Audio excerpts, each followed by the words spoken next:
Warning, this program may contain language and topics that are not suitable for everyone. Viewer discretion is advised. What's up, Streamland? Thank you for checking me out on Jay the Unstoppable. I'm your host, Jay Rosario from Unstoppable Comics. Been publishing comic books for more years than I care to admit. And I'm here to hang out with a few people, talk about something that has been happening in the independent comic book, making waves in comic books these past few days, and that is things go in public domain. So should creators who are starting to get into the independent comic book publishing world get into public domain properties, or is that something that maybe they should be staying away from? Let me introduce some of the people that are going to be hanging out talking about this tonight. What's up, brother? Oh, don't mind me. Is that me? Am I in it? Oh yeah, there you go. Don't mind me. I was streaming this to my channel, so I wasn't paying attention. You know, listen, I'm trying to get you more views. What do you want? Maybe you help it out. Yes. Say what's up to everybody. What's up, everybody? It's JD Calderon, the writer and creator of the Oswald Chronicles, Tall Tales Online, and now Magi's Grace, currently on Kickstarter, 84% funded, 10 more days to go. Go check it out. Way to be, baby. You're about just a little bit over $500. Little bit needed to fun, right? So you're almost there, brother. All right, cool, man. Let me bring in some of the rest of the people talking tonight. Tom, what's up, brother? Introduce yourself to everybody. No. Okay. Fuck that shit. I'm just me. Opening. It's right here. It's always right here. The information is right there. It's all you need. So Tom Hutchison, guys, Big Dog Inc. Writer, publisher, art director, public domain user. So that'll tell you where I stand on this stuff. All right. And let me also bring in the stunt double for Forrest Whitaker and Ghost Dog, my man, Marvin Wynn. Marvin Wynn. He looks a little lean for that role. I mean, I was going to do my Darth thing today. Oh, okay. And this is a sign that like the weather's changing, and I don't want to turn on the heat in like September. Yeah, I mean, like it says down here, because we got these new tags on here that I saw when I was logging in. I said, "Oh, I'll put something there now too." You need theme music too, so I mean, get on that. All right. Listen, let's just be happy he's got his bumper at the end. Like we got to start somewhere. That's true. We need that bumper. You need that closing bumper, all right? Got to keep it professional some way. Not gonna see it on my show tomorrow. Fuck that. But all right, guys, we got a nice mix of everybody who has dipped their toe either in or not in the public domain space. And we know recently Bill Willingham, who some of us are a big fan of, got frustrated with the way his work was being handled. Who's that guy? Bill Willingham. Who is that guy? What has he done? He has done things such as the Elementals, Robin for DC. That's it. And what's making waves right now is his Vertigo property, which he had shared custody of. What's that called? It was called Fables. Oh, okay. Right, not to be confused with. Now you don't remember Ironwood or you don't remember Ironwood? No, I only got Elementals. I got a bunch of Elementals. That's it. All right, and I remember I got some stuff that he did on Robin, and I never Shadow Pact. Nope. But so see now JD is Googling. Now you can tell he's Googling. No, I'm actually a lifelong Bill Willingham fan. I bought the Elementals #1 when it first came out, and I actually got him to sign it. I was like 12. Nice, very cool. Very cool. All right, so Bill's been making some waves these last few days, right, Marvin? I believe you were the one that posted his Substack. Pretty much coming right out and blowing shit up out the water, right? Yeah. I mean, so I've noticed that a few, and you can put Alan Moore on that stack too. People just are frustrated with the corporate lifestyle. Okay. Underneath these publishers, and the one thing that I was thinking about when I was reading it, I was thinking is that laws in this country are jacked unless you can afford to sue people. Okay. So even though the contract called for certain parameters, and he was saying they would continuously say, "Oops, we forgot. Oops, we forgot. Oops, we forgot. Oops, sorry." Yeah, I mean, sorry. isn't that called breach of contract? Yes, but if he can't afford, if you sign a contract, it's pretty much trash unless you can afford to sue the person. This is true. That you wrote that signed the contract with you, because their options are he can take them to court, but then even if he gets a summary judgment, they're going to appeal. And they're going to tie it up in the courts for years to come, drain his bank account, and then tell him we still won. But if they have shared custody of this property and he gives up 50% of it, that means that the person who owns the other 50% gets 100%, unless I'm mistaken. Okay. I don't think that's accurate. I don't think you acquire someone's share by them relinquishing it in this kind of capacity. Again, none of us are lawyers. None of us are IP lawyers. None of us have seen the contracts. So most of what you're going to hear tonight is kind of speculation and just sort of business talk. But not mostly, all of it. Okay. Well, all of you, maybe. Some of us know what's going on, but it's not me. I don't it's know. Not me. Yeah. It's a very weird thing. And DC has, here's the thing that I thought was interesting, is that DC actually did come out and make a statement about it. They did say, hey, motherfuckers, this is not in public domain. And it's going to get weird for a while. It's going to be very weird for a while. But what I found interesting, and I made a post about this the other day, was when you guys are dealing with copyright, there is such a thing as requirement to defend your copyright, right? To fight for it. Like if people are using it, you are required to go defend it. Or if you don't, your copyright becomes like, they're like, well, what's the point? You're letting everybody use it. You have no copyright anymore. Stuff like that's happened to Star Trek. Okay. So they came out and defended this public domain statement by Bill and Willingham for Fables, but at every con around the country, nearly every week out of the year, IP infringement and theft is happening on every artist's table. And I'm not talking about sketch covers, because that's a different thing. I'm talking about the mass production of fan art prints and knickknacks and so on and so on. That is IP infringement and theft. 100%. But DC has never come out and said, stop drawing Batman and selling prints. Ever. 100. To my knowledge.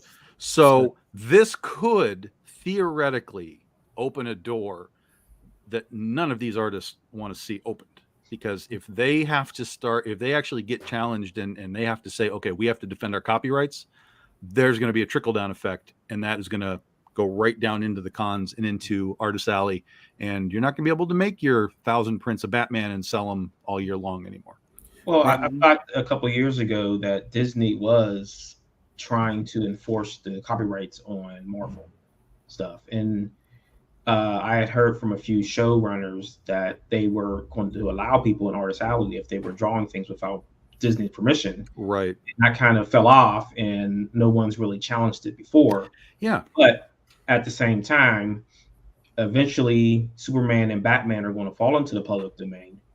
Will they challenge the copyright because they still have the trademark of the logos that are present on those costumes?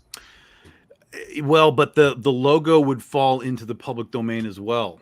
You might not be able to use necessarily like the Superman, like across the title of the comic book, like Superman, like that logo, but like the S on his chest, that will fall into public domain because that was part of the original version of the character. Whichever version falls into public domain, all of it does. But what you have to be really careful about is that, like, it may only be like, let's just say Superman 1 through 25, right, falls into public domain, and anything 26 on, you got to wait another 10 years to get that stuff. So the early Superman didn't have things like kryptonite, and he didn't fly, he jumped, and things like that.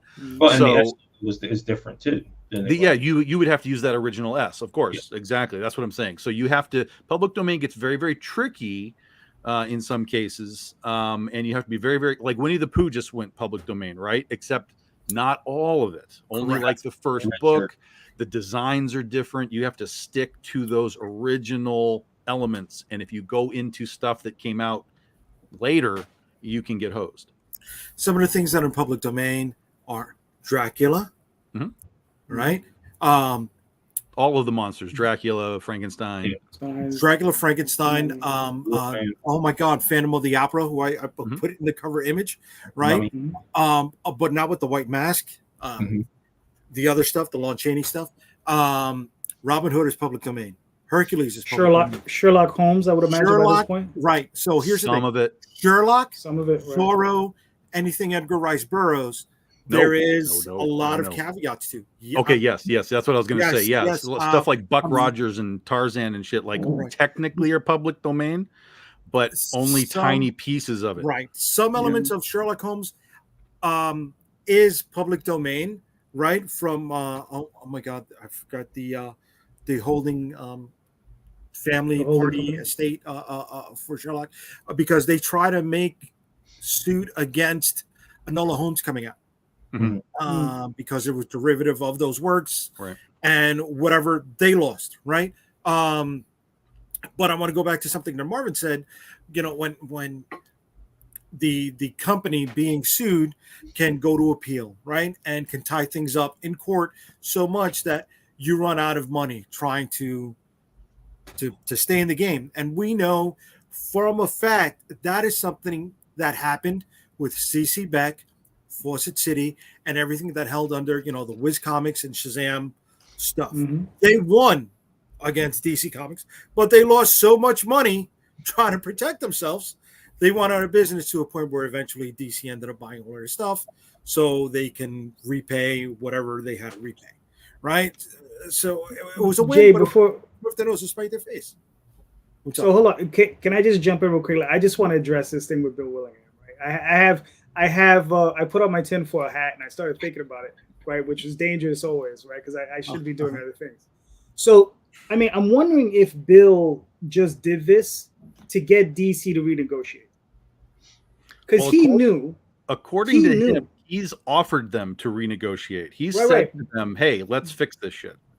That's behind closed doors, right? He didn't go public during any of those times. Correct. Right? You know, so you got to understand, like, Bill's not a dumb guy. He knows by making this statement, it would force DC's hand to do something, right? And he also states that how much trouble he was having trying to reach the higher ups in that company. He says you just can't get through that labyrinth, right? So maybe this is his way. So many shifts though in that company's upper management. Yes, that's what he said. Yeah, that's what he said. If you read the article, he says, you know, he signed with people of integrity, and you know, because those people left the company, they brought in new people who are only interested in protecting the company. They're not interested in protecting his properties. You know, so yeah, he referenced Didio in that. Right. And the other guy, and I mean, and the thing is maybe he used this knowing, because he himself said he's going to use asymmetrical warfare, right? Okay. And it could be that this is a tactic he's using. He says, look, I know I can't beat him in court. He says, but there's a court of public opinion, and maybe I could get them to react. And listen, you never know. All he may want is a payout. Because I could imagine DC saying, look, take this money. We're going to make a movie down the line anyway. Take this money. We'll give you a lump sum. He sold the Elementals back in the day. He's already said he's 67. I'm pretty sure he'd be more than happy to take a payout and just go on his merry way and just continue doing what he's doing. He's still writing. He's still creating novels, you know?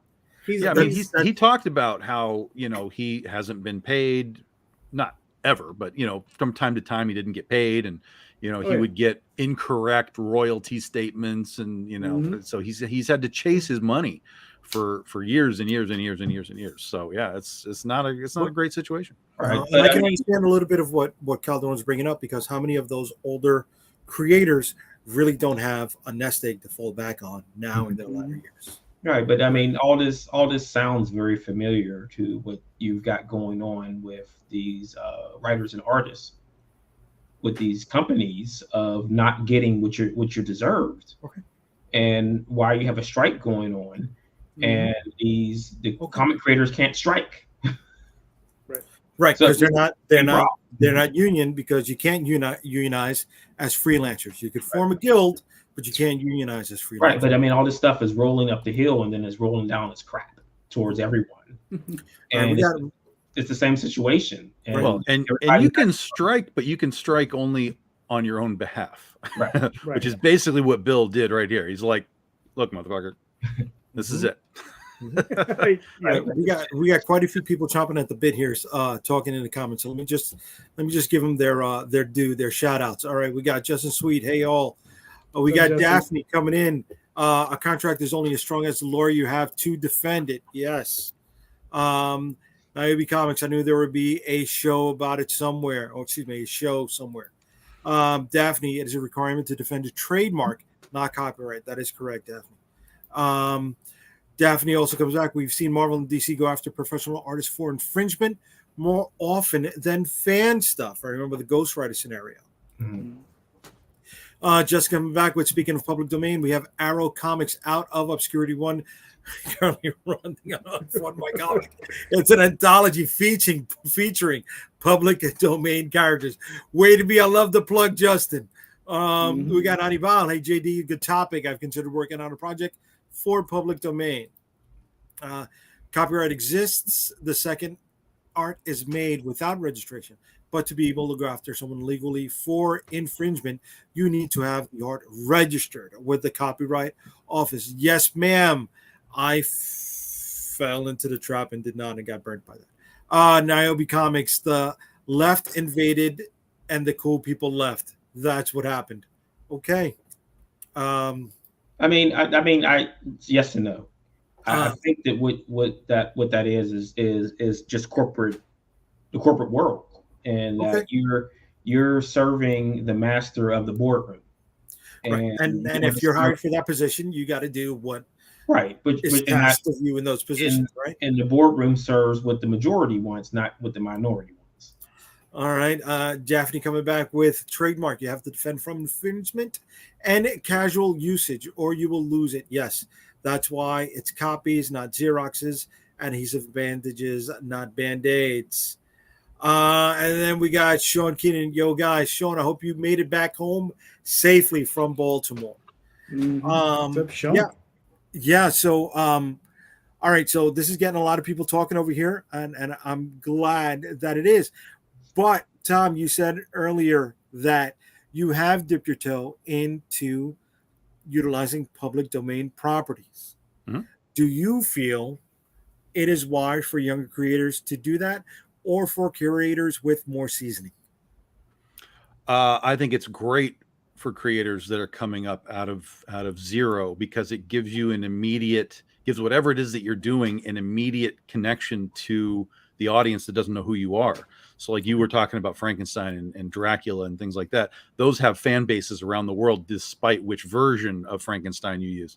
So if you were to come out and be like, well, I'm going to do a Frankenstein book, someone walks by your booth at a table and they don't know who you are or who your company is, but they see Frankenstein on your comic book, you've already passed one of the barriers to entry of like, well, I don't know what that is, I'm going to keep walking by.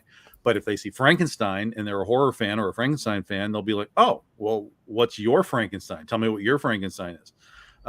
So for me, we do a few different public domain things, but the primary one is the Legend of Oz. So we take the Wizard of Oz and turn it into a Western.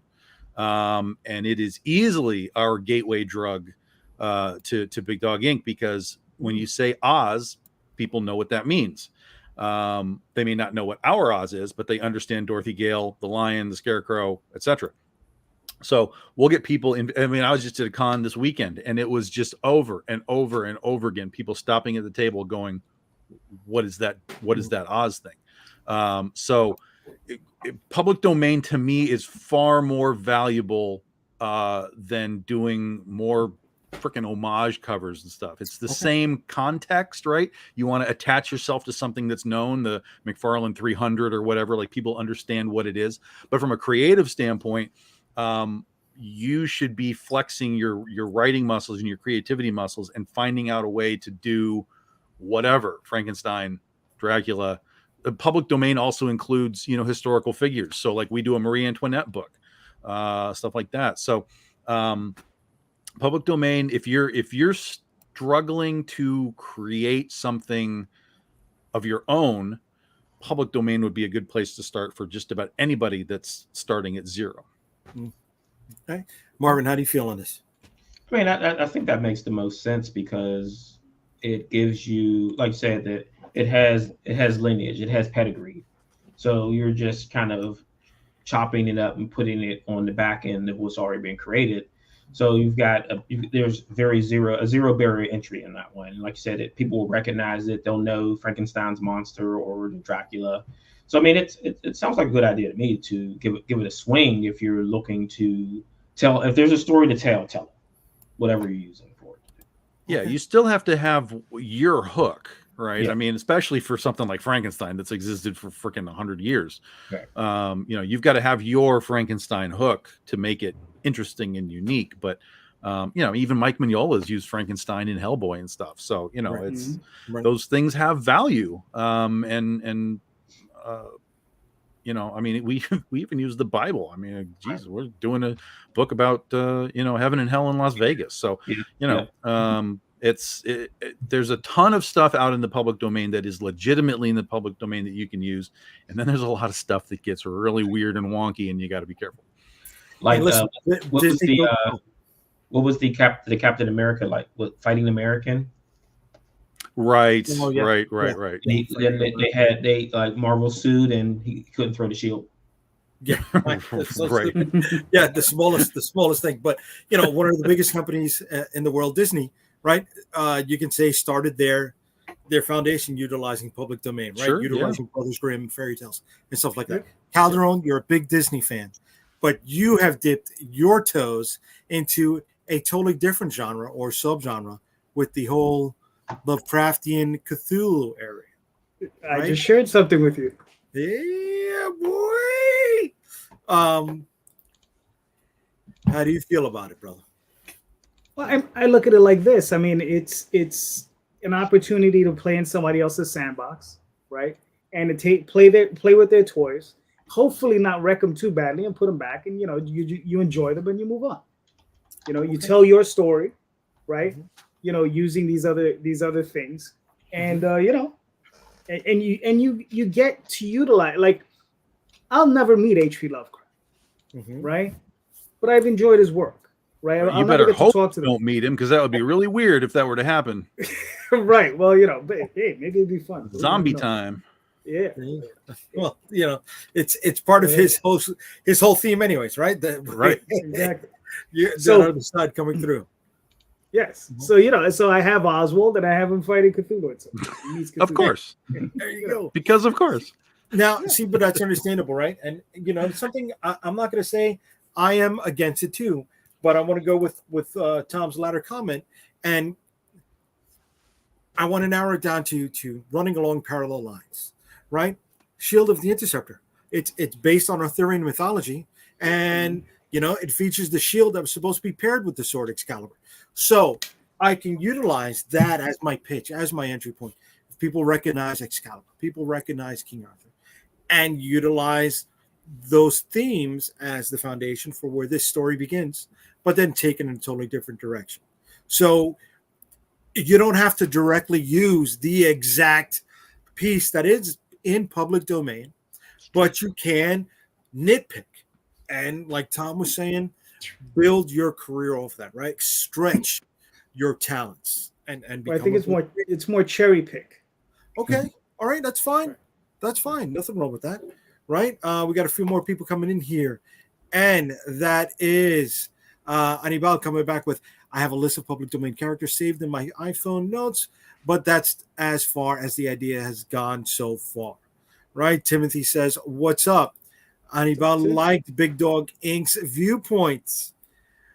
Justin says this is a great discussion. He's actually working on a Snow White idea. And Daphne rounding out, using public domain is no different than using mythology or fairy tales. Not that it stopped Disney from trying to trademark actual myths and cultures. That is true. Very true. And the funniest thing about Bill giving away fables is that most of it is based on stuff that's in the public domain anyway. That's the most hilarious thing about it. Except that, like, he does have his characters specifically, like Bigby Wolf and things like that. Yeah. So there are some Town. Yeah, exactly. So there are some things that he quote unquote created for it. But yes, you're right. That show Once Upon a Time. No. Yeah. No, I'm sorry. Did I blur the lines a little too much with that? But... Well, it's funny back then when they were shopping around. They were trying to shop around Fables to do as a TV show or movie or something. He said there was a bunch of Fable babies that fell out of it. So there was like, remember there was the Jack the Giant Slayer movie that came out. Okay. Let's hope. Once Upon a Time was one of those, and there was like Grimm and a few other things that came out. And the thing is, the guys from Once Upon a Time, they said, listen, this is something we did 5 years before that comic book ever came out. It just goes to show you it's a long, lengthy process. And probably what happened is they just had a similar idea, and they said, well, look, that's on fire. We should do this now. Mm-hmm. And there it is, right? Okay. So who knows? All right. Well, all right. We talked about some of the pros. I want to talk about some of the cons for a second. Now, there's things like Last Voyage of the Demeter, right? The movie that came out recently that bombed. Did it bomb because of the strike? Did it bomb because the movie was bad? It bombed because people don't know what it is. Right. And what marketing. It is was that small little snippet in Bram Stoker's Dracula about his voyage from Transylvania to the UK, right? Mm-hmm. But then you've had movies like The Rock's Hercules, which was based on the comic book property from Radical that the publisher never even survived to see the movie make it to the big screen, right?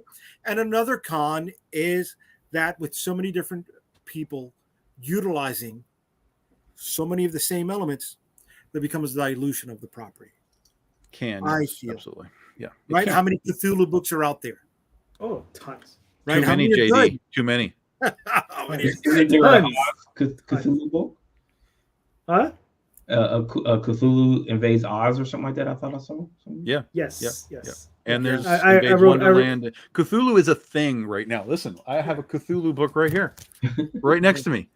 I summoned Cthulhu to fund my Kickstarter from Patch Hand. There you go. But so Cthulhu's been a thing for a minute, though. So it's for sure, but it's definitely in the last decade or so has become a much bigger thing. No, it even had a TV show. I see where you're. Yes, the Lovecraft. Which was a good show. But Lovecraft Country, right? But I mean, good. I'm sorry, Marvin. What I was saying is that I see what you're saying about you're diluting it, especially with like the Dracula character. Like how many different variations can you have a Dracula? They even tried like to kick off when they first tried to kick off that Dark Universe. It was with Dracula. Okay. And that bombed out. So then they went to the Mummy, and then that failed. And to me, I thought that they really should have done the Jekyll character. Dr. Russell Crowe as a someone who was collecting all the artifacts from these creatures. But to me, I think that you have to sometimes jump into it and switch it up a little bit. Like to me, I always thought a good story would have been Robin Hood with the roles reversed. Like Robin Hood's the villain, the sheriff is the good guy. That puts a new spin on something that's very similar, but then gives it new life instead of just Robin Hood, robbing from the rich, gives to the poor, etc., etc. When it doesn't work. That's a comic right now. Is it? It's coming out. Yeah. Okay. I think it's called Sherwood. Okay. I mean, I'd have to look it up. Does it work anymore? And was that played out when they did it in Time Bandits? Right. Was that the end of Robin Hood when they did that in Time Bandits? Like, okay, done. No Robin Hood after that. But look, I mean, glitter vampires didn't destroy Dracula, so I think he'll survive. Well, they didn't make Dracula glitter. They made vampires glitter. There was no vampire glitter. It took me a second. I never watched any of those movies, so I wouldn't know. Glitter vampires, like from. Oh man, I mean, did you kill Dracula off in the third Blade movie when you had Dracula running away from Blade? But it wasn't Dracula, right? Yes, it was Dracula. Yeah, it was Dracula. Okay. Like, do you destroy the mythos of the character when you turn him into a coward, where he's running away instead of facing off and fighting this guy that's trying to kill him, and then he uses a baby as cover? Yeah, see that's we're definitely saying, you know, well, that's David S. Goyer. You can thank him for that bullshit. Yeah, and I think a lot of us have read about all the troubles that went down in Blade 3. Yeah, but to bring it back into comic books for a second, right? How many Black Terror stories are out there? Right? How useful is that character? How many people have taken it past 2, 3, 4 issues? Yeah, I mean, there's plenty of stuff you can use that is not going to connect with the audience, right? Like, and so like we talked about, if you're going to do a public domain character, you have to use something that when you say the name, people are going to register. You say the Black Terror, that's a pretty deep cut. Yeah. Any of those things, even like that Dynamite did, like their super powers or whatever it was called, their line, like the Daring Daredevil and stuff, like those are super deep cuts, and it's fine to do them, but your connection to the general audience of the world is going to be very, very minimal. So you've got to come in with something that, if you're going to do it, you might as well come in with something that's going to have a pop, that someone's going to go, oh shit, I know what that is. Tell me what your version of it is. But here's the thing, like what Marvin was talking about, where you switch the script on it, right? You also have to be careful that you have to understand that there's a fan base for that thing, and it exists for a reason. And as soon as you flip it on its head, you could alienate that audience by doing that.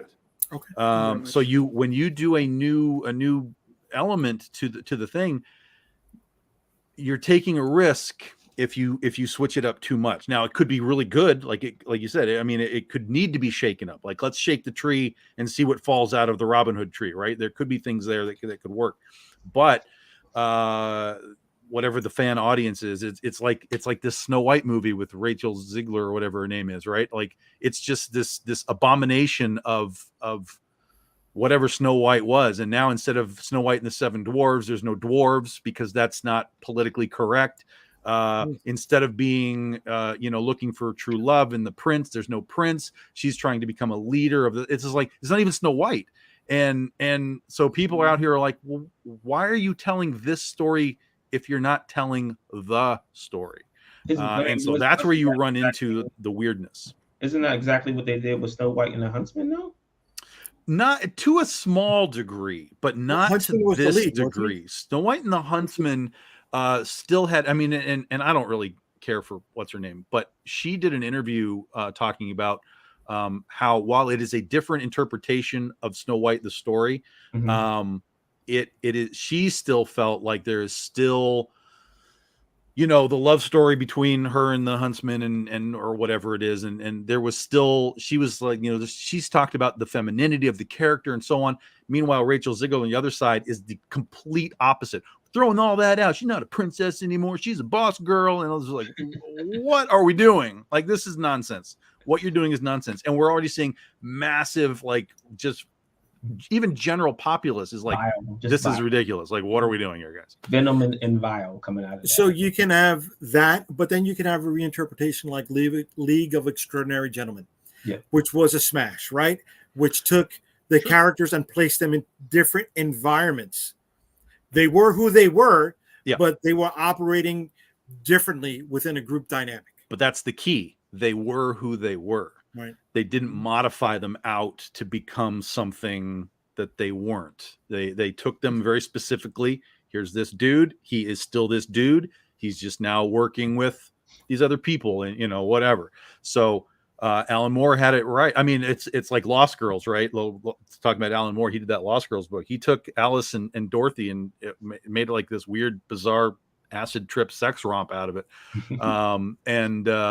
While it kind of, what people were kind of like, oh, that's okay, that's all right. It wasn't a smash like the rest of the stuff that he did. You know what I mean?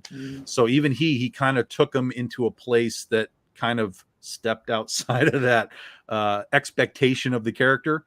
It's sort of one of his lesser things that he did. But League of Extraordinary Gentlemen is a perfect example of how you can just take things from places and be like, put them together. Let's see what happens.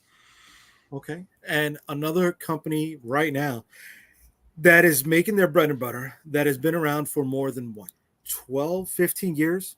Zenescope. They're 15 years easy. Yeah. Right. Yeah. And they are reinterpreting all of those classic fairy tales giving them an adult spin, maybe sometimes crossing the line, maybe sometimes not, right? But one of the things that people are upset about is re-identifying. But you have Robin Hood, who's a female in their stories, right? And that seems to go well for them. What do you think is the secret to their success, Calderon? I wouldn't know because I don't buy any of their books. Okay. But I do feel that they did. I know they came up with a good formula, right? Mm-hmm. They have a lot of sexy ladies. We know ladies sell, right? That's Which it. is fantastic, right? And as far as the books themselves, because I can't speak to it because I've never read any of them, like any of them ever. So I can't speak to the quality of the actual books. They got a lot of fantastic covers. I can say that. And I mean, and look, I mean, those guys, they're doing their thing. They're enjoying themselves, and in the end, They're doing their thing. Listen, before the whole distributor split and Comic-Con was still doing numbers, right, recording everything. Mm-hmm.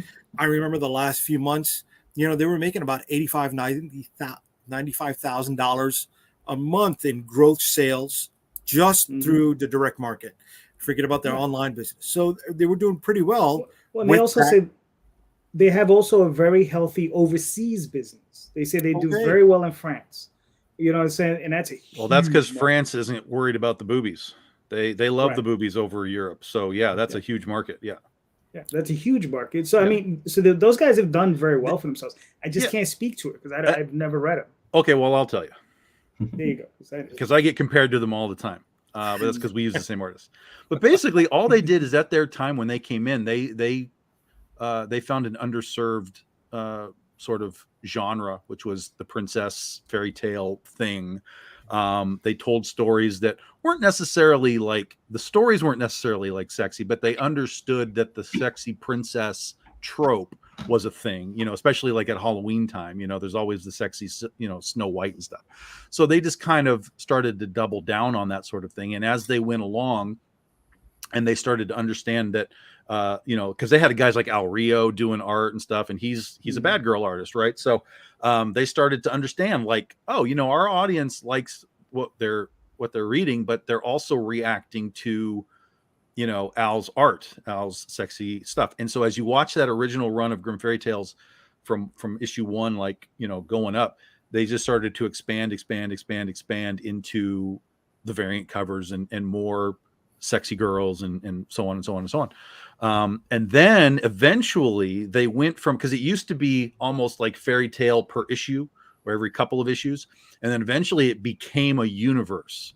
So when Raven Gregory came in, that's when it really started to become like this universe of fairy tales that all existed together.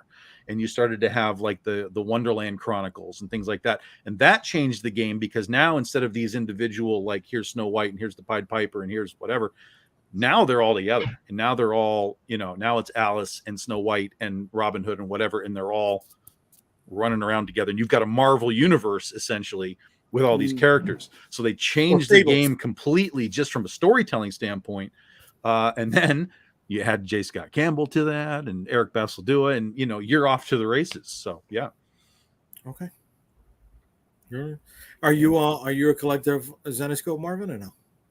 No. But I mean, I agree with JD covers. Okay. I mean, that's their tagline, right? They know who they are. Right? Yeah, that's it, 100%. And it's like, they don't come for the covers, stay for the stories. And I remember back, I guess it's in the early 2000s, I would do a lot of shows in Boston, and they would be up there, and I guess they would go to the local strip clubs and hire the girls to come out, dress up as their characters. Oh yeah, it was when they had booth babes, and they would have these women, and they would, and they would dress the skimpy skirts and the whole thing, and it was just like, and I was just like. Do you need to take a minute? Do you need to turn your camera off for a second? No, it was just one of those things. Your wife like is watching, just suave. She was there. She was there to see this. We would walk by the table and say, "Look at this chick! Look at this chick!" So I mean, and the thing is, this was Boston, Pittsburgh. I mean, we would travel all up and down the East Coast, and we would see them all the time. It's funny you're saying that because not that I know this happened. All right, so don't kill me. This is only speculation. Too late, it's coming. Only speculation. For those of you who have ever gone to the New York Comic Con, you know it is on. It's between 34th and 38th, 12th and 11th Street. Funny thing is, if you go straight up 12th Avenue for 12 more blocks, you're gonna hit the Hustler Club. All right. And I have seen Zenescope in a 20 by 20 space. If you don't know, that is dope. That is mega dope. With a couple of good looking ladies at the booth. This was last year or 2 years ago. So could that be a possibility? Maybe not. I don't know. But if it walks like a duck, then maybe it's quacking, baby. But you can't knock the dude. He's making his business, and anybody who can make good money in comic books, more power to you. Well, and they have a TV show now. Van Helsing became a TV show. That came out of Zenescope. Really? It is nothing like the comic. But yes, that is a licensed Zenescope thing. I thought that was Bo Smith's Image book. No, that's Winona Earp. That became a series too, though, didn't it? Yeah. Okay. All right. Yeah. But but it's not to knock them. And those guys did what they had to do. Not knocking them. But again, look, Winona very Earp, successful business. Right? They took the real non-fictional character, Wyatt Earp, and they expanded the lineage, whether he had kids or not, brought it to a whole new spin. Yep. So is spinning the key? Is it worth it? Spinning is the key. 100% spinning is the key. It's like for my Oz book, right? My Oz book, we spun it into a Western, which is a way that Oz has never been told before. Spinning is the key because it's not just a matter of saying I do a Wizard of Oz book. It's doing a Wizard of Oz book that makes the Wizard of Oz fans care, hopefully in a good way, and the casual Oz fan, like, oh, I know what Oz is. Like, what is that? But if what you're doing is just generic, like, oh, I'm just going to tell a Wizard of Oz story, there's tons of that. I mean, just tons and tons of that. So you've got to have, like I said earlier, you've got to have that hook, right? You got to have the hook for what it is to make somebody say, oh, that's awesome. And so every time I tell people that, my Dorothy Gale has ruby spurs, ruby bullets, and Toto's her horse, their eyes widen up like, holy shit, that's awesome. And they're hooked. It's done. Okay. Yeah. Okay. The spin is everything. Spin is in. Yeah. So, Marvin, do you think there should be more spins in the direct market or in the crowdfunding space? I mean, one takes care of the other, doesn't it? Because I don't know. As a crowdfunder is to try to reach the direct market, right? Okay. So are you saying that's the path now? You go crowdfunding first and then you go direct market? I think that's probably the best option for someone who's doing something where you want to take a spin on something where like you need to get an audience in front of it first before you hit the direct market. Okay. So Tom Calderon, do you think let's utilize these Cthulhu anthology books? Do you think that's the way to handle it? Do you think it is crowdfunding first, you get these anthologies, and then you go to direct market with that? Or you leave it as is? Everything's crowdfunding first. Doesn't even matter what it is.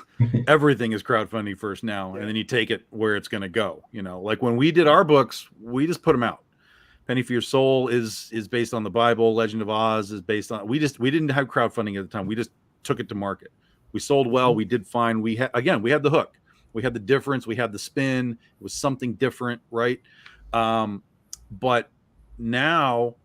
I mean, with Cthulhu books, it's not a matter of like, oh, there's so many, so we have to crowdfund it. The market won't bear it either way. It's just you're making a comic book. You need to start at barring having just, a lot of money in your bank, of course. Yeah, that changes everything. But if you don't have just like stacks ready to go, you take it to crowdfunding. There's going to be Cthulhu people there. They're going to be like, oh, I like Cthulhu. Give me another one. And then when you're done, then you can move it on to the retail market. Maybe find a publisher that will publish it for you, or you can do it yourself. Whatever. Okay, Calderon. I mean, I don't know exactly what Travis's plans are, but he definitely has a strategy online with Kickstarter, and he's been utilizing. The guy raises, I think, anywhere from 30 up, on those things. Gets a group of people together, everybody's there, rah rah rah, and you get I think he had 60, 70 creators on this book, and everybody's pushing that book, right? So it's able to, it gets a lot of voice, that signal of noise gets out there because of it, and that's why I think he's able to push it so hard and so fast. And look, it's just fun, it's Cthulhu invades Oz, Cthulhu invades Wonderland. I mean, it's just fun. It's just goofy and it's just fun. You can sit there and just enjoy yourself with it.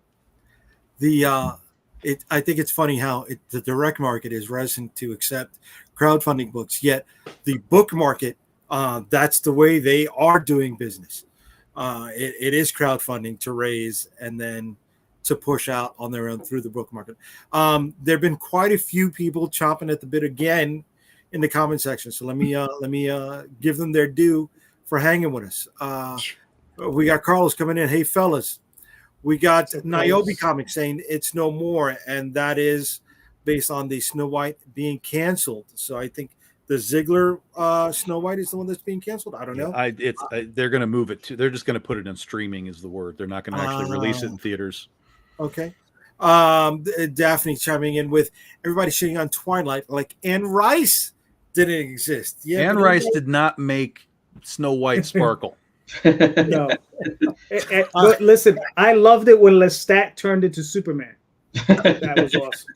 I didn't know that happened, but okay. That's like the fourth or fifth book. Okay, see, I know Tom, have you read those? I don't know if you read those. I've read bits and pieces of things. Yeah. Okay. Didn't Louis just walk out into like one of the buildings and say Shazam? The what? He said he became Superman, and didn't Louis become Shazam? Louis? Oh, Louis. No, because he never had the same power set. Okay. He didn't have the same power set. I'm lost on that, but okay. Interview? Yeah, in the Interview of the Vampire. Remember the guy who's interviewed the other vampire, Louis? That was Brad Pitt. Yeah. Yeah. I all I remember is Christian Slater. Okay. He's like he's just the interviewer. Yeah, but he pumped up the volume.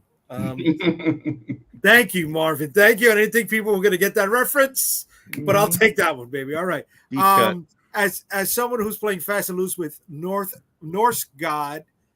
and Greek mythology, I'm more interested in creating my versions that work within my world, not fussing about how accurate they are. Way to be on that one.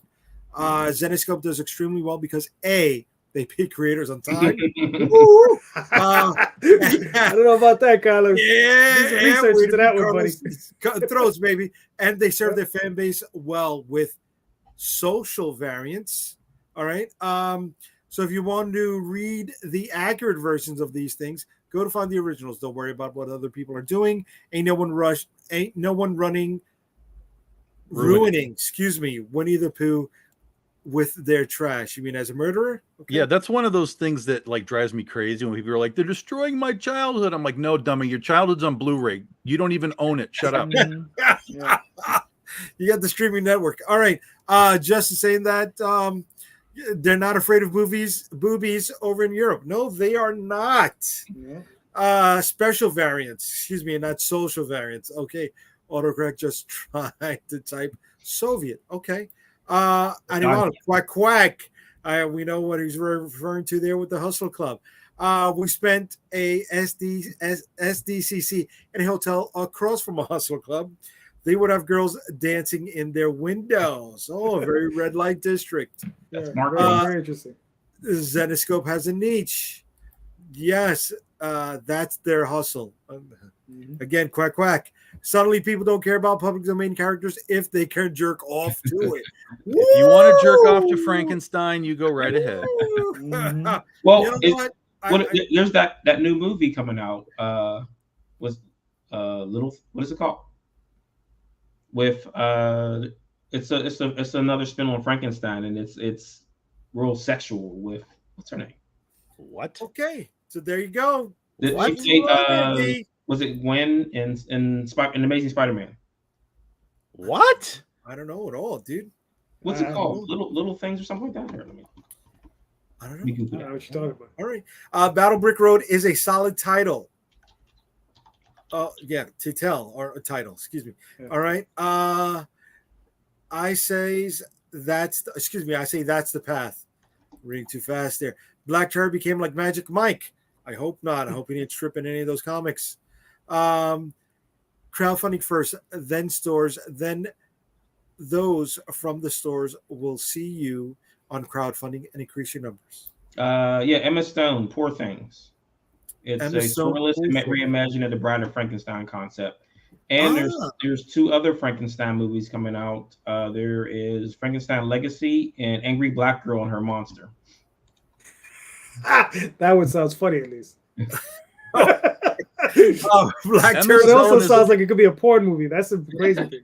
Emma Stone as the Bride of Frankenstein could be very interesting, but it always is that way, right? It's always like, hey, here comes a flood of something. Mm-hmm. It never fails. No one ever comes out with like, we're gonna do this thing, and no one else is like. There was even freaking Armageddon and Deep Impact came out in the same year. Two asteroid movies, But that's the studios. Well, that's what I'm saying, right? So here's the studios putting out 3 freaking Frankenstein movies in a year. Well, crazy. Look, when the Rock Hercules movie came out, there was another shitty Hercules movie with one of the Sparkle vampires at the same time. Was there? It's like, yeah. The beefy dude that was part of the family of the vampires. He had a Hercules movie as well. You're way deeper than I am to know who the beefy dude is. Remember Deep Star 6? And what was the Deep Star 6? Leviathan, right? It came out against Leviathan. Oh my god. Deep Star 6 and Leviathan. The Treat Williams Leviathan movie? No, Leviathan with Peter Weller. By James Cameron. Yeah, underwater movie stuff. Oh, Abyss.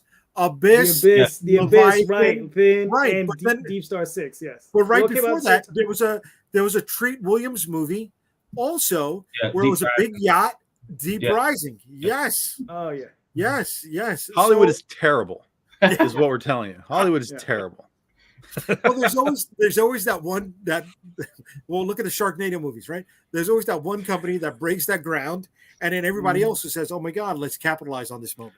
Cocaine Bear, and now there's all of a sudden, Cocaine Raccoon and all kinds of shit. Like it's just, my God. Well, it also happened with Ninja Turtles. Yeah. How many times did we get, radioactive this, biker mice here? Well, there's one. Full Moon Entertainment is working on a Barbieheimer movie. Yes. Oh, there you go. Really? Yeah. Okay. Mm-hmm. Okay. All right. Do her boobs explode? Is that what's going on there? Rob saying make 2. Right. All I can think of now is that robot from the Transor Z show called Aphrodite, where her boobs were missiles. Like, yes, that show. I mean, it never got a proper American due. It really didn't. I remember watching that. It deserved one, really. Oh, dude, it did. I watched that when I was a kid in Puerto Rico. I loved it. You can't be shooting boob missiles in American TV. I know, but it was so great, dude. It was so great. Those are the missiles he wanted to get shot with. I remember sometime, I think last year or 2 years ago, somebody made the little helmet that went into. I knew him as Messenger, not Transor, but somebody made a Mazinga, yeah, Mazinga Z. Mazinga. Mazinga. It's Mazinga Z. It's Mazinga. It's not Bazinga. Not Bazinga. I can't say that.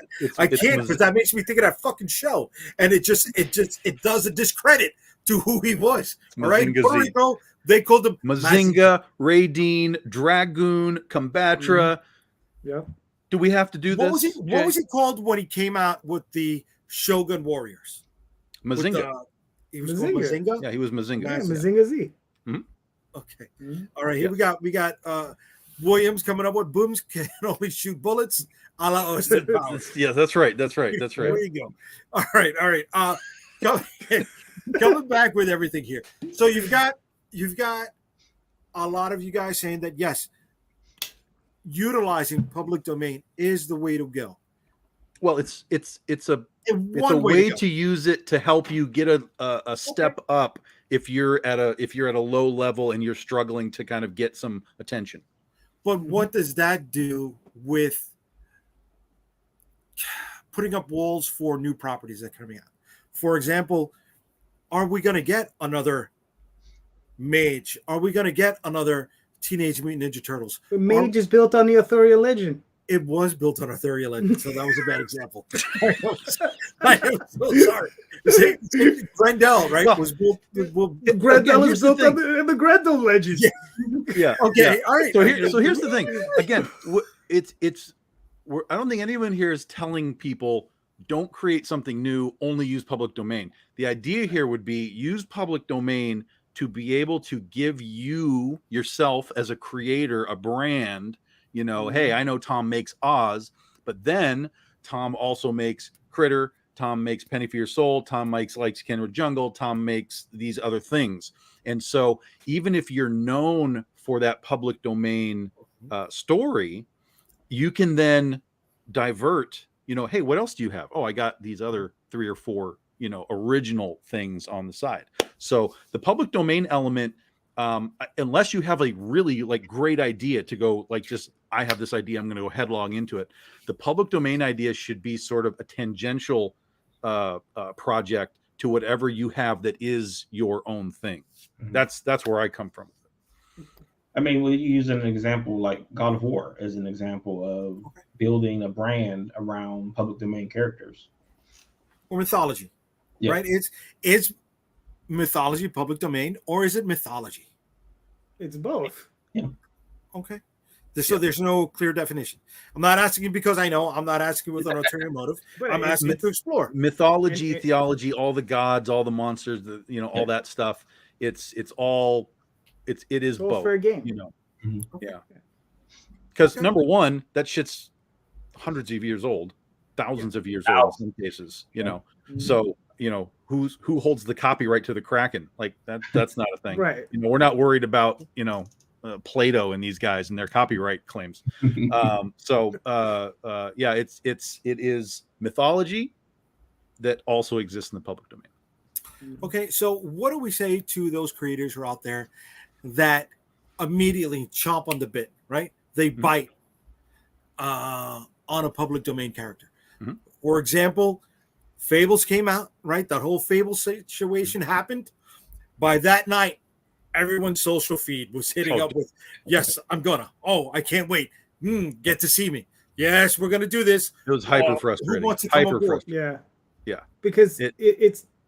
I'm sorry, Tom. Go ahead. No, you go. Go.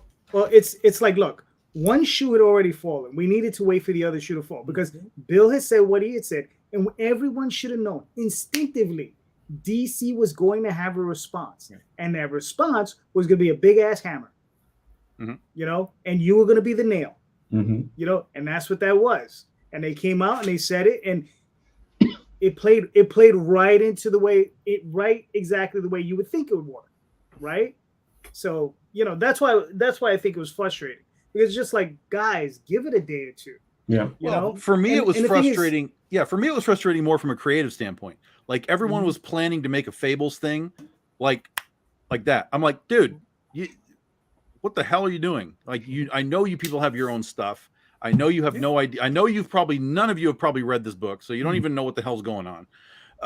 Or you've read a couple of things and you're like, okay, whatever. Like it was a race to the cash bag. Like, I gotta do this, and get my name on Fables.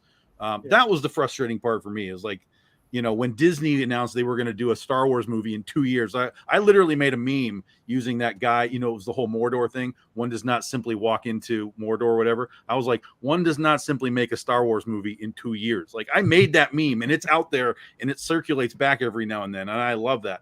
And that's the real thing, right? Is sometimes you got to find, and Tyler just said it right there. If you bite, everyone else bites. You better stand out and you better be better than everyone. That's like what I said earlier, is you got to have the right hook for whatever it is that you're doing. Because if there's already 8 Fables things, why does anyone care about yours, right? If there's 8 Oz things, why do they care about yours? So it takes a minute to find your place in these public domain characters. One, because there's already so much of it. You know, there's a ton of Frankenstein, there's a ton of Dracula, there's a ton of Robin Hood and whatever. So where do you exist in the pantheon of Robin Hood, and why does anyone care now? And that's the important part. You should ask yourself, don't just do it to do it. Do it because you have something unique to add to it. Kind of substance to it. Well, I mean, it's kind of like going to the town, blowing up the dam, and then watching the city flood with no idea how to fix the problem. Once you everybody wants to be in that town, and you just flooded the town, and now the people are trapped. Yeah. So okay, I'm going to use a wrestling term here, and only because I just saw it used on a Netflix documentary, where they said people do death matches as a way to hide the fact that they do not have the talent to wrestle. Oh, damn. So we're getting deep. It's about to get real. Utilizing that as a parallel. Yeah. How many people chase the public domain property, whether it's Fables, Black Terror, X, Y, or Z, because they do not have the chops to develop something on their own. Yeah. Well, that's why there's so much stuff, right? Is because people just want to say, I want to make a Frankenstein thing. Okay, cool. But 90% of Frankenstein stuff is terrible. You know, it's like Jaws came out and all of a sudden there was a shark movie genre, and 90% of shark movies are just terrible. Now, sometimes that's okay. You know, you can have fun, terrible things. But, you know, in the comic books world, you know, it doesn't translate quite as well as like movies. You know, you have to, it's similar, but different, you know, sort of skill sets to write these movies or to write these comics and to get it to a different audience. Like we're not putting our stuff in movie theaters and with like high, you know, budgets and sci-fi channels doing our stuff. We're talking to just random people walking through a Comic-Con that are just like, hey, I'm going to go see the circus today. And you got to sell them whatever it is that's on your table. So it better be good. It better be good. Okay. Calderon, Marvin, yes, no? Well, I mean, for myself, look, like going back to the whole thing about like, you know, doing your own fable story, right? A few years ago, and I mean a few years ago, it had to be at least 10 or 12 years at this point, maybe further back. It was early, I don't know, probably around when he was in the 40th or so issue of Fables. I had been writing Oswald for a while. I had met Bill a couple of times at shows. I'd given him some of my books, and he had used the term in one of his books, gentle mouse. And I got pissed off. So what did I do? I wrote a prose story featuring a bunch of Fables characters. Not his characters, but characters that he's used in his stories, like the Big Bad Wolf, like, you know, Cheshire Cat, like all these other things. And I wrote this really warped story, right? Long before any of this stuff has ever happened. So my story came out of pure anger and just me being an asshole. You know, but it was just, but in the end, it was very cathartic. It was a lot of fun to do it. And, you know, there are a number of people who tell me that it was one of the stories that they enjoyed the most, because I guess it was just so mean and vicious. But it's an Oswald story, and it, you know, I guess at some point I probably have to produce it as a comic book, because it's a prose story at the moment. But you know, when you do these things, you have to do them from a point of there has to be a desire other than wanting to cash in. Yeah. You got to almost love that as much as you love something that you create on your own. Otherwise, it is going to be very obvious that you're not there for any reason other than to just step on the name. Right, because I have Cthulhu in one of my stories, because I've been reading H.P. Lovecraft probably since I was like 17 years old. I have his entire library in one book. It sits next to my bed. Every night I go to sleep next to that damn book. And every now and again I pick it up and I read a short and I'll put it back. I'm not going to show you the book that's next to my bed. I get me in trouble. We don't need to see the Playboy. All right. So there's that, right, where you have to have that ownership, that desire, that take, right, to make it interesting. But you still have to have some sort of disconnection to it because the next person is going to utilize it or interpret it in a way that's different than your interpretation. Mm-hmm. So that's the way it should be, right? Yeah. And Marvin, I mean, when you see somebody saying, no, this is how it's supposed to be, yet they have no ownership over that public domain property, right? Do you think they're getting a little too out of hand, or do you think they're just trying to protect their own works? Well, I mean, I think everybody wants to protect their own things, but at that kind of moment, like, who are you to tell me how to write my story?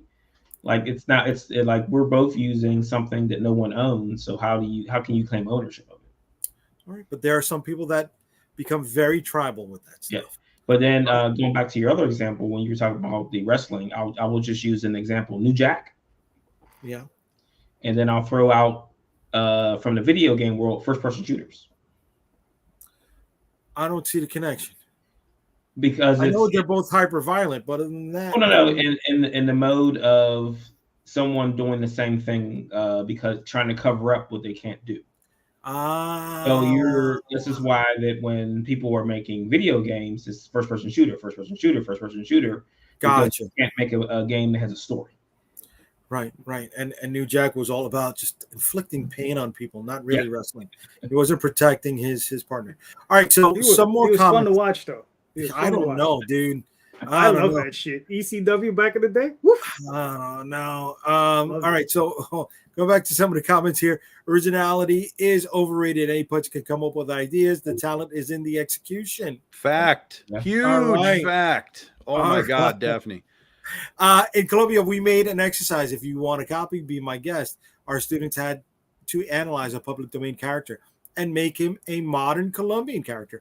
For instance, Dracula was not supposed to be a Colombian vampire. You had to create a story about xenophobia and fear to old practices, not necessarily a vampire story. Okay. Going back to what what Tom shouted out with Tyler before. If you bite and everyone else bites, you better stand out and better than anyone else. Otherwise, you're just another small fish in the ocean. Yeah. You're a small fish in that flooded town because you blew up the dam. There you go. Bring it back to your comment there, Marvin. I think that is how things should be handled, not just doing a blood and honey shit. Okay. Well, that's I mean, the Winnie the Pooh thing was just what you were saying, capitalizing on the thing, because I mean, did it sell? Who knows? Did that do well? No. I don't know. No. Well, but then within that genre, though, that kind of stuff is successful in a different sort of modes, because that's the genre. They made it for that genre. What was that genre? Right? Taking kid stories and making it a horror? Just like shitty horror movies is a genre. Okay. What was the other one? What was the other character fell in the public domain that did a horror movie? I don't know. Recently. What? Say it again? What was the other public domain? Another character fell in the public domain. They did a horror movie of recently. Was it before? I would think it was before Winnie the Pooh. Was it? I don't know. No, I don't Listen, know. if I want to watch a shitty horror movie, I'll watch Trancers. Okay, it's good. It's a good Thank you. Can't see. Classic. Chiming in, brother. I fucking love you, bro. That's a classic. I love Trancers. Okay, in the end, that's the question we all have to ask ourselves. No matter what we create, why should anyone care about your work? Yes. Yeah. And that's public domain, or that's your own thing. You have to answer the question for all of it. Damn right. Besides, why do you want to make your name on what others created just for a cash grab? Okay.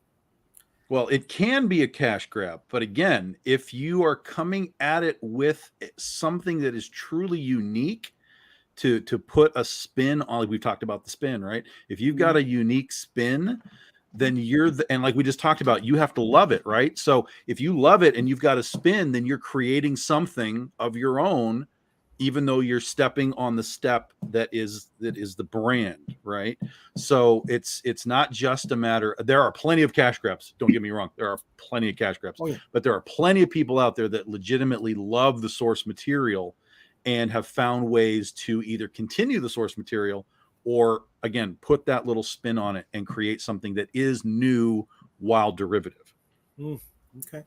All right. Let me just finish some of these up because something's touching a nerve in me. Shots fired, JD. All right. I contacted Lan Medina for Fables. This one is going to hurt me. This one's going to cut me here. D, you cut me, baby. All right, does anyone complain about how the superhero market in indies is oversaturated, or is that just regulated to anything outside of that genre? Somebody who does superhero books, I resemble that remark. Milton, what's up, brother Jay?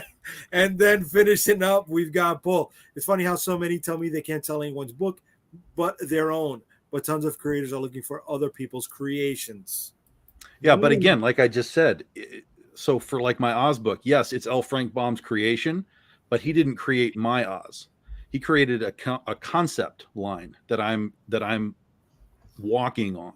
So my Legend of Oz, my Wizard of Oz as a Western is not L. Frank Baum's Wizard of Oz, not in tone, not in texture, not in visuals, not in design.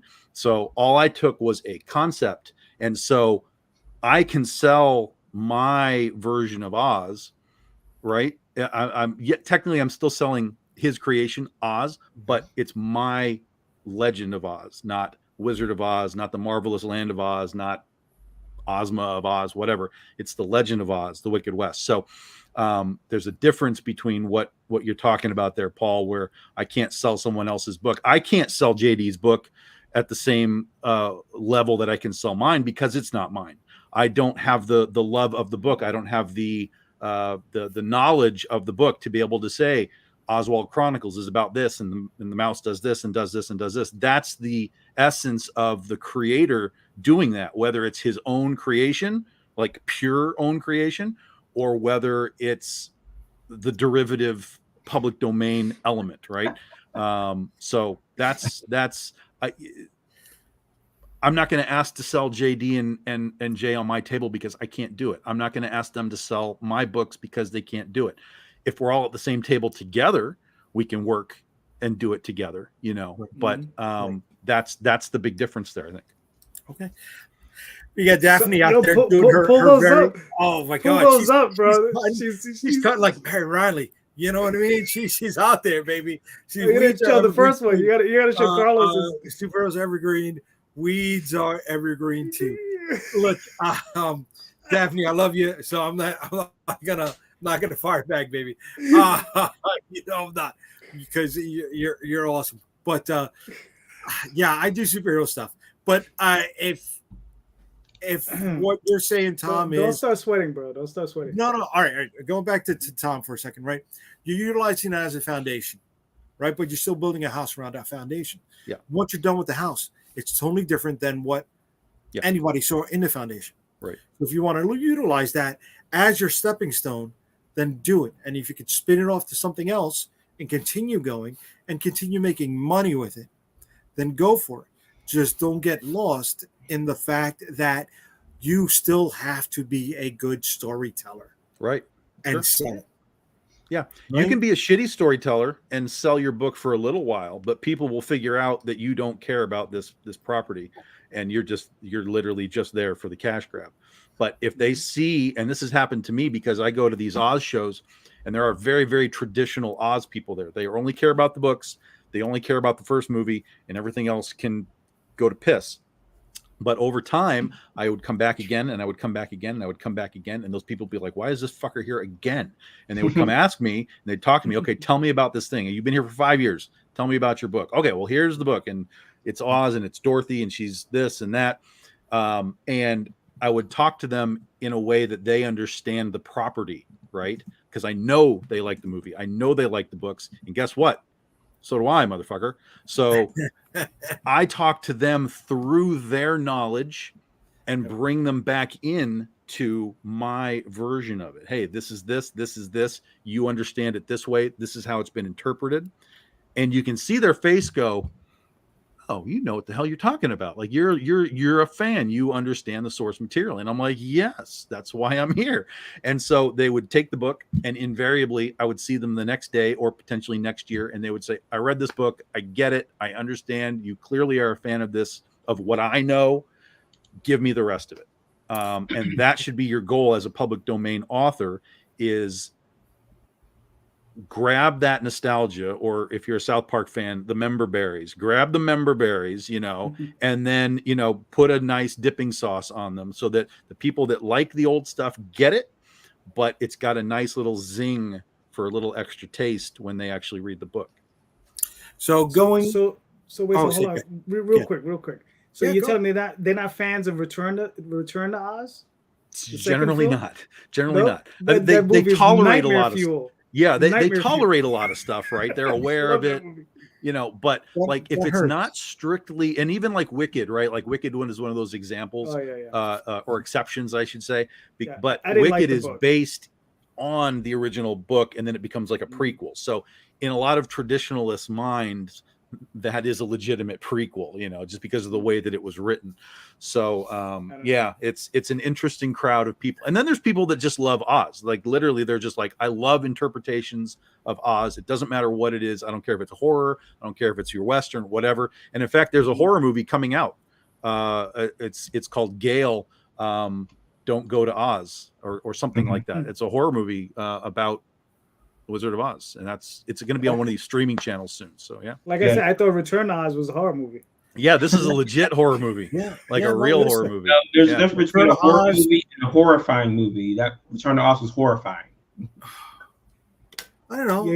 You're hurting Jay. Look at him. You see that sad look on his face? It was a dark flick. It was a dark flick, just like Willy Wonka is a dark flick. I don't care what anybody says. Willy Wonka is a fucking horror movie. And the other horror movie it's the Grinch. There's a Grinch movie where the Grinch is killing people. That's the Jim Carrey Grinch. No, there's another Grinch. There's a Grinch horror movie. Oh, okay, okay. Well, hopefully something that becomes a movie soon. Is this book over here called Magi's Grace? Right. It's not a prequel, and it's not spun off of anything in particular, but it is a brand new property. Calderon, you want to tell us about this? Okay, one more time. Okay, I'll take it off. I'm ready to talk about his book. No. Listen. It's Bram Stoker meets you gotta be all over the place. It's Bram Stoker meets H.P. Lovecraft wrapped in an episode of Supernatural. It's about a team of monster hunting, monster fighting duo, Magi and his partner Grace. And they go out there, and whenever cryptids encounter supernatural creatures, there are bound to be problems. And these are the two individuals that are brought in to deal with those issues. Okay. All right. Illustrated by C. Michael Lanning, written by myself. Listen, it was a lot of fun to do. So you got 79 backers, 10 days to go. You're just over $500 short of hitting your goal. I think you got a good shot at funding over here. You got a few different covers. Right, you got Lena Dye. Yeah. All right, she's got a couple of twists on hers. Sexy Fish Lady. There you go. You've got now. This is your D cover here by Elsie Freitas. Yep. All right. Oh, you got something that's not going to be afraid to be sold in Europe. No, not at all. Right. Yeah, you got your E cover by Marcelio Sousa. All right.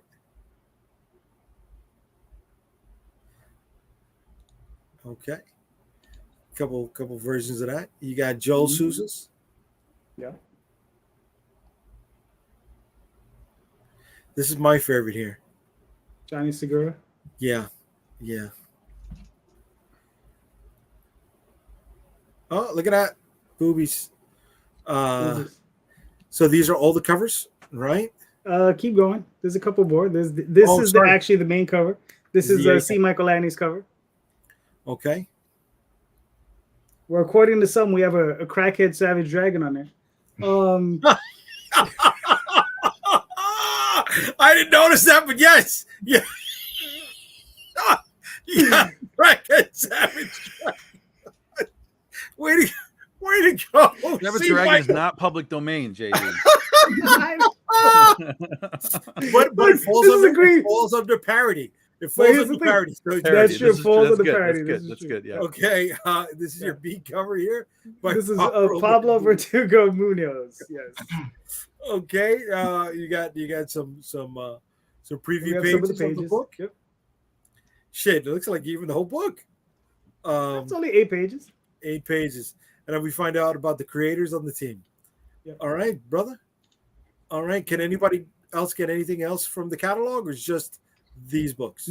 It's just these books. This is a whole different thing for me. So you climb to 2,900 with just these books. Not bad, brother. Not bad. Not bad at all. It's been an interesting learning curve on this one. Okay. And I have to say thank you to a lot of people. A lot of people have helped me out. Tom has been one of those people. Max, you of course, just about everybody has helped out, and I have to thank everybody for that. This is like a new thing for me, and this is just the first book. I got another book called Dreamweavers, hopefully coming out in a few months, and then hopefully after that we'll do Girls of Terror X. And then if you thought those covers are sexy, woof, you got nothing. You haven't seen anything yet. Full sellout. Bro, I wrote La Blue Girl for a living. Well, I wrote Demon Beast Invasion for a living. All right. Well, I don't harp on it too much, but I did those things. We got a video game invasion coming up also, with only 24 hours left to go, folks. Oh shit, we just got a backer too. Oh, we were at 98 for most of the day. We got another one, yeah. Way to be. All right. So you got 99 backers so far, 24 hours to go. You are funded. You want to tell everybody about this? Yeah, this is just a little one of our little fun in between books that we do between our large campaigns. So BDI 365 is an initiative that we started doing technically this year, where every day on the calendar, in fact, today is Batman Day for those that don't know. So it's a great segue. Every day on the calendar is some kind of a weird day. And so in 2020, we started using some of those strange days like Goth Day and Princess Day and things like that. But now we're doing more specific short stories with them. So we did Alien Abduction Day early in the year. We did Pillow Fight Day earlier in the year. And now we have Video Games Day. So it's a little short story. They're just fun, sort of out of continuity things. In this case, it's part of our camp crossover book, where we take all of our characters from all of their natural habitats and basically send them all to summer camp. So it's sort of like Meatballs, kind of old 80s summer camp parody. So in this particular book, the BDI characters are all sitting in the cabin playing video games like Nintendo or something, and I'm sitting on the sofa going, "You got Excite Bike? You got Super Mario? You got Tron?" And they're all like, "Nope." And there's the page right there. And then I turned to one of the counselors, Allison, and I'm like, "All right, road trip, let's go." And we put them all in the truck. You all understand what that van is, right? Yeah, vacation. Okay, good. People, that's going right over people's heads. I put them all in the family truckster, and we go to the local vintage arcade, and that's kind of the story. So it's just sort of a fun, kind of look back at what the 80s was for me, going to the arcade and eating hot dogs and whatever I'm else. Laughing. I apologize, but tell me there's a scene with you trying to open up the gas cap in There is more vacation homage in this story, absolutely. There's also the first appearance of a new character. Okay. So it's just fun. There's your main cover there, Keith Garvey. That's our jungle girl from Lights Camera Jungle, Tina. She's playing Centipede there. And then we've got the 3-piece multiplayer set by Brian Peterson. So that's a 3-piece connecting set. So you get those 3 plus the Video Games Day. That's it, guys. That's the campaign. It's basically those 4 covers. And then of course we do, holofoils and stuff, some special editions, but there's only those 4 covers to grab. So it's a very easy campaign. The first one here is, this is the Virgin edition, and we changed it out from Centipede so that our jungle girl is playing Jungle Hunt. Cause of course that's what she should be playing.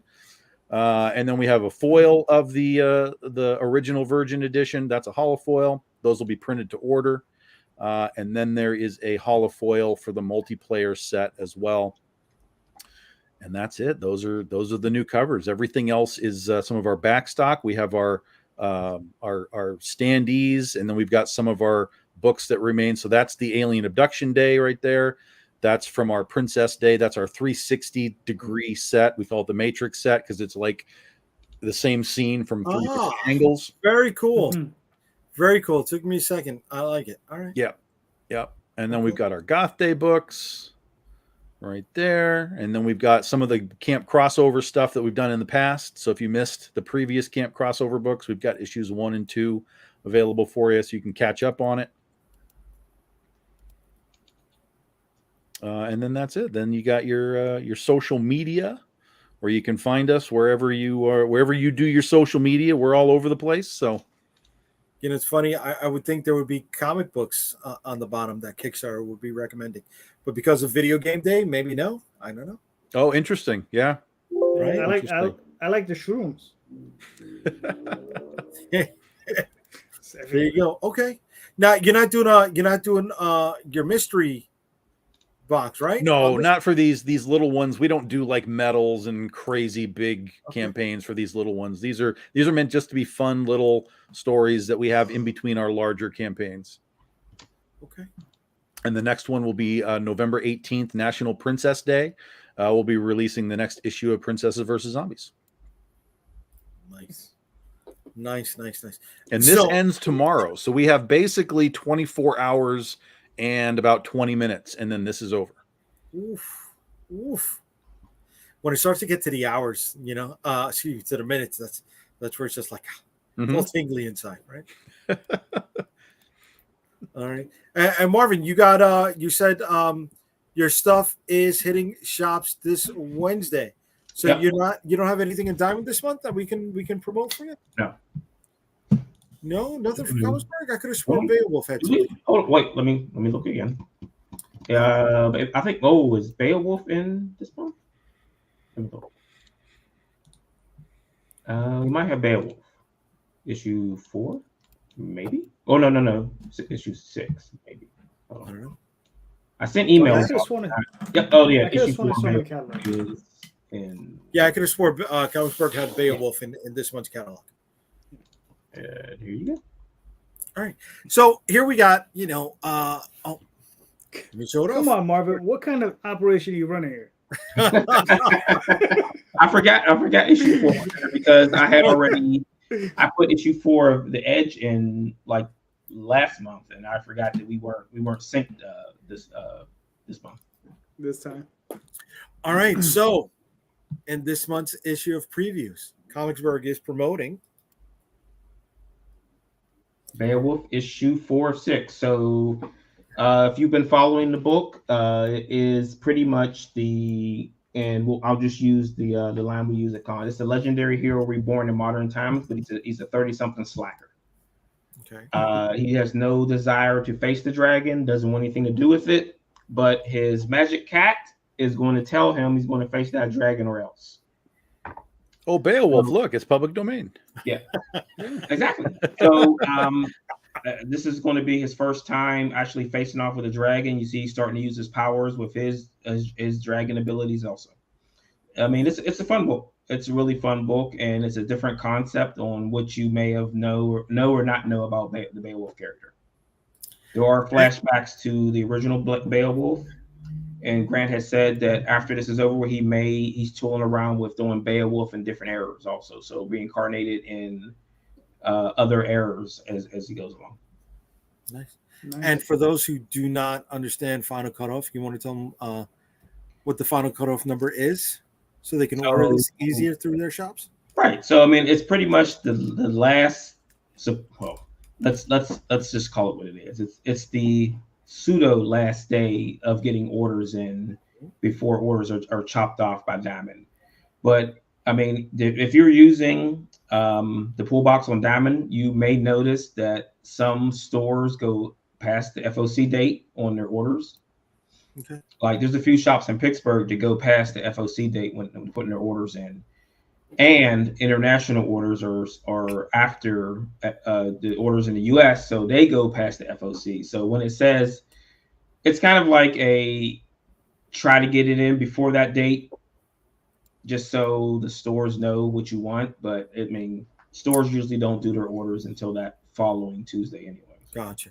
So if somebody wants this book, you tell them to go to the store and ask for Beowulf number 6, or do you tell them to put in that code? What do you recommend? Oh, this is for issue 4? Yeah, this is issue 4 of it's a 6-issue series. And okay. So you tell them to ask for Beowulf 4, or you tell them to give off that code up there on top? Well, yeah, give the code. I mean, I would just say put it in your pull box and just get it pulled. And like I said, that it's a good book. Comicsburgh is putting out some pretty good titles, so books up. Okay, way to be, brother. Way to be. We're friendly, and we're available online to chat and things like that too. So as you see, everyone here utilizes a healthy dose of public domain in their work. I even have a Cthulhu thing that's in the back of my brain. It's not going to be around for a long time, but it's back there. It's percolating back there. Nice. There you go. Yeah, Edge has some public domain stuff. I mean, we're using some of the Arthurian legend stuff. We're using some biblical stuff in the book too. Mm-hmm. So at the end of the day, though, you still need to strengthen your ability as a creator, whether it's public domain or brand new product. Yes? Correct. Of course. Sure. Yeah. Okay. All right. So, guys, we've had one hell of a show. We're rocking and rolling for about an hour and a half over here. I hope we didn't bore too many people. Hope we kept this interesting. Are you insinuating that we can't do 30 more minutes, sir? I think we could do another 2 hours. Oh, simmer. All right, buddy. Yeah. Simmer down. Let's bring it all. Let's bring it all to a close. This is a nice wrap up moment. So Tom, tell people before we get out of here where they can find you. Yeah, I mean, you can pretty much look up Big Dog Inc. anywhere you go, and you'll find us. Where we kind of live on Facebook. You can friend me up. We have the Big Dog Inc. page, Twitter and Instagram, BDI Comics, TikTok, BDI Comics. We have Patreon, patreon.com/Big Dog Inc. So we're all over the place. All right, Marvin, where can they find you at, brother? Sorry, it's right there. And at the Edge Comic everywhere, even on Twitter now, because even though someone has the Edge Comic on Twitter or X, whatever it's called now, and they've never posted on it, and they won't give it to me, and they won't let me have it, I put it into my tag on Twitter. So if you search for this, it'll still come up. Okay. And I'm on TikTok too. I'm on TikTok now. TikTok as the Edge. Okay. He does all the dances. You dance on TikTok? I don't know. Are you? You better go find out. I don't even got the app. I don't got the app. I can't do it. Guys. I can't do it. Where can they find you at, Calderon? Facebook, Twitter, Instagram, all those different places. TheOswaldChronicles.com. Online. You can find them online. Exactly, pretty much. You're not on TikTok? Tomorrow night, right here, 7:30 p.m. with that guy right there and that guy right there. Yeah, they'll both be on the show. Sorry, Marvin. What's our topic tomorrow? Kickstarter campaigns. No, it's not. It's hold on, I'll pull it up for you real quick. I think I posted it. It's mouse characters in comics and why they're so prolific. Way to be primed. Way to be prepared, buddy. Way to be prepared. Listen, I didn't expect this question to come up. Oh, and he was bad mouthing me about we're forgetting that we had a book in Diamond this month. Yeah, well, here we go. Why do we as indie creators take offense to criticism so easily? And that's a long fucking question. Let me tell you. Wait till I really dig down into it. Well, I'm going to answer the question. Because I honestly don't want that question answered. You don't want the question answered. Starts with an E. You'll understand. I'll explain it. Starts with an E, ends with an O. Starts with an E, ends with an O. That's why. And the Crenino? There's a G in the middle. That's why. Ego. That's all it is. That's it. Right. Well, trust me. When I explain it tomorrow, you'll understand. It's based around that, and I will explain the whole thing. Don't worry about it. I will give it a nice little framework. Explain it. Jesus Christ! Your question is a fucking thesis. Yeah, I mean, it is. It's right, motherfucker. And I want you to think about it. I want you to live it. You know what? I am living it. It's the same thing that Marvin said. I got a fucking ego. I got a chip on my goddamn fucking shoulder. I can take criticism for shit. All right.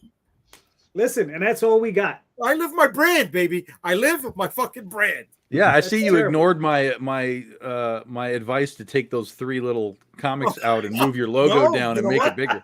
No, I haven't. I haven't because that is just the teaser thing. What will be the Kickstarter? Oh, that's fair. That's fair. Yes. And this is what he's talking about, folks, right here. Because this is my next book coming out from Unstoppable Comics. We're coming back with superheroes. Yes, they are evergreen. Just like weeds. Just like weeds. He looks blue. And funny enough, we're going to the island of enchantment in this, ladies and gentlemen. Yes. So is that Fantasy Island? No, man. No tattoo. Damn. See, the TV show or the movie? Jesus. You know what? TV This show. is the answer to your question. This is the answer to your question. Here I am trying to put my best foot forward, and you're fucking dumping shit on me. Okay? You know what I'm saying? That's why we take offense, folks. That's why we take offense. You said you were going to Fantasy Island. I don't know. I'm not going to Fantasy Island. I'm not going to Fantasy Island at all. God damn it. But no, this is going to be starting up a 4-part epic. A 4-part story arc. It's not an epic arc. It's not an epic arc. No. Okay. No. Then why are you doing it if it's not going to be epic? Didn't we talk about this? It's got to be good. Seriously. It's got to be great. It's The definitely whole good. show was about making good. This is not filler material. Okay, it's an this is epic. not them playing a baseball game with the rest of his fucking team. All right, there is story and consequences. Does he sparkle? In this shit. He better sparkle. Do they spend pages and pages of sitting in a cafe talking? I should have it sparkled. Why are you fucking with my 10-panel grids, bro? It's only heads. It's only heads. It's only grids. We're fitting 10 panels. One big one and then 9 in between. All right. That's it for 24 pages. But yeah, thank you everybody for joining us. Thank you, Tom, Marvin, JD. I appreciate you hanging out with me. I appreciate you guys sharing your knowledge and experience with everybody else who's been watching tonight.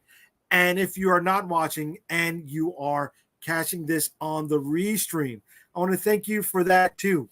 All right. For anybody else, this is where you can find me. And I hope to see you there. Good night, everybody. None of us got to say where